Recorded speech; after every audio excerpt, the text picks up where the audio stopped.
pag-utos ni Digong. Pag-utos ni Digong. Walang pwedeng mag-utos sa akin kahit sino, si Digong lang. Kasi ayaw ko talaga ng politika. Alam naman lahat ng mga nanay ko, alam yan, mga kapatid ko, asawa ko. Basta sinabi ni Digong, susunod ako. Pinanganak po tayong ready. Lalo na yan, para sa akin, Vice President, hindi naman masyadong, ano yan, puro advocacy lang yan eh. Parang ikaw ang spare tire, di ba?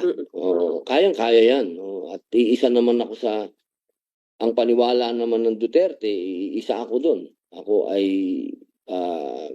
kung ano ang, kasi para sa akin, ideology kasi ang Duterte eh. Hindi naman yan personal lang eh. Hindi yan si Digong. Ang Duterte kasi ideology yan eh. Pagbabago, yun talaga.